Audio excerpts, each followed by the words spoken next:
কোন ধরনের সুদখোরের সাথে আপনি সম্পর্ক রাখবেন না। আপনি আপনার একটা লোক সুদ খাইতেছে, তার সাথে আপনি কুরবানির শেয়ার নিবেন না। এটা মনে থাকবে। একদম ফেয়ার এন্ড কেয়ার, কোনো ভেজাল নাই, এরকম লোক নিয়ে আসবেন, যার তাকওয়া ভালো, যার পরহেজগারিতা ভালো, যার ইবাদত ভালো, যে চলাফেরার মধ্যে ভালো, তার সাথে শরীক হবেন ইনশাআল্লাহ। মনে থাকবে কথাগুলো। এই কথাগুলো কিন্তু খুবই গুরুত্বপূর্ণ। সুদ হারাম, এটা কি মোল্লার ফতোয়া না আল্লাহর ফতোয়া? কার কথা মানবেন? আল্লাহর কথা মানবেন ইনশাআল্লাহ। অনেকে আছে কি সুদের টাকা দিয়ে কুরবানি করে 1 লাখের টাকা 3 লাখ টাকা দেখে লাভ হইব কি? হারাম হারাম টাকা দিয়া কুরবানিতে সওয়াবের আশা করলে ডাবল গুনাহ হবে। কি গুনাহ হবে? ডাবল গুনাহ। এক হইলো সুদ খাওয়া এক গুনাহ, 2 নম্বর হইলো এই হারাম দিয়ে আবার সওয়াবের আশা করা আবার আরেক গুনাহ। তাহলে গুনাহ কি সিঙ্গেল না ডাবল? ডাবল। তাহলে আমরা এই ডাবল গুনাহে যেতে চাই না। এবং পাশাপাশি আপনাদের সমাজের মধ্যে মাদক যদি থাকে, আমি আজকে আমাদের গ্রামে একটা মাদক বিরোধী প্রোগ্রাম হয়েছে, আমরা ব্রাহ্মণবাড়ির ওসি মহোদয় ছিলেন। আমি পরিষ্কার কথা বলি, আপনার সন্তান কার সাথে মিশতেছে, কার সাথে যাচ্ছে, কার সাথে চলাফেরা করতেছে, রাত্রে কয়টায় বাড়িতে ফিরতেছে, কয়টা পর্যন্ত মোবাইলটা চালায়, আল্লাহর রাস্তায় একটু খেয়াল রাখেন। আপনার সন্তানকে ভালো রাখার দায়িত্ব আপনার, এটা আমার না। আমি শুধু অ্যাডভাইস করে যাব, চেক দিবেন আপনি। ঠিক আছে কিনা বলেন? তাইলে এখন যুবক ছেলেরা যারা এখানে, অনেক যুবক চলে গেছে, তবে যুবকদেরকে সামিল রেখে বলি, আমার ওয়াজগুলো অনলাইনে অনেক জায়গায় যায়, একটা কথাই বলবো, মাদক কি চলবে না বন্ধ হবে? বন্ধ। ইয়াবা বন্ধ, ফেঞ্চি বন্ধ, গাঞ্জা বন্ধ, সুদ বন্ধ, ঘুষ বন্ধ, চুরি বন্ধ, ডাকাতি বন্ধ, মুনাফিকি বন্ধ, নামাজ চলবে। হ্যাঁ, খেয়াল রাখবেন, এইরকম অনেক লোক আছে আপনাকে বিপদে নেওয়ার চেষ্টা করবে। আমরা নামাজ পড়বো, কথা বলেন ঠিক কিনা? বলেন পড়বো। নামাজ পড়ার দরকার আছে কিনা?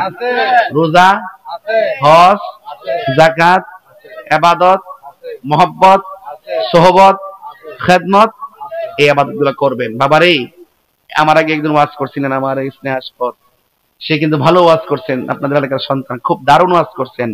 সে এতটুকু বলছেন, আমাদের আসল ঘরের নাম হলো কবর। আসল ঘরের নাম কি? কবর। আমার মাদেরকে বলবো, মা, ও মা, নামাজ যেমন ফরজ, পর্দাও তেমন ফরজ। ঠিক কিনা বলেন? নামাজ যেমন ফরজ, পর্দাও তেমন ফরজ। এই জন্য আপনারা মনে রাখবেন, দায়ুস কোনোদিন জান্নাতে যাবে না। আপনারা আপনাদের পরিবারকে আপনারা দেখশন করবেন, আপনার পরিবারকে, আপনার মেয়েকে সেফ রাখার দায়িত্ব আমার না, আপনার। আমি শুধু বলে গেলাম, বাকিটা আপনি চেক দিবেন। আপনার মেয়েটা টিকটক চালায় কিনা খেয়াল রাখবেন, ফিল্টার দিয়া চেহারা ফর্সা করে ভিডিও ছাড়ে কিনা খেয়াল রাখবেন। কথা কোন ঠিক না বেটি? এইগুলো কিন্তু খেয়ে ফেলছে বহুত পোলাপান, কিন্তু টিকটকের ফাঁদে পড়ে গেছে। কালো চেহারা ফিল্টার দিয়া ফর্সা করে, এই একটা ফোনে মেসেজ লাগায় মেঘনা ব্রিজে এসে ধরা খায়। এরকম লোক আছে না নাই বলেন? এইরকম কারণ কেন জানেন? এটা হলো একটাই কথা, হারামের মধ্যে কোনো আরাম।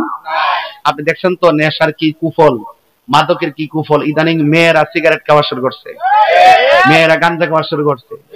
এই হলের মধ্যে দেখবেন অনেক মেয়েরা খাচ্ছে। ওই দিন দেখলাম একটা মেয়ে,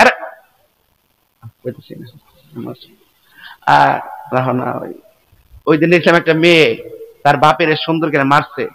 মায়েরা বসে বসে কি ভাব দিলে, মাথায় কাপড় বাইন্দে এমন ভাবে কুবাই গাড়ির মধ্যে ফাড়ায় মারছে। ঠিক আছে, এটা কেন হয়েছে জানেন? এটা একমাত্র নেশার কারণে। কথা বলেন ঠিক কিনা?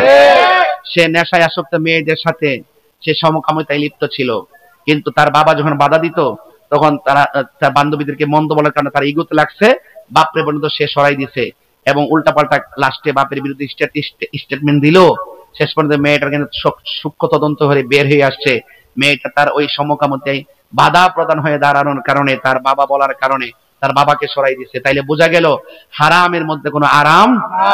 হারামে জীবন নষ্ট, সমাজ নষ্ট। দেখবেন একটা গাঞ্জুটা যদি মারা যায়, দোকানপাটে অসংখ্য লোকে কয় ভালো হয়েছে মরছে, গাঞ্জুটা ভালো হয়েছে মরছে। এরকম করেনি।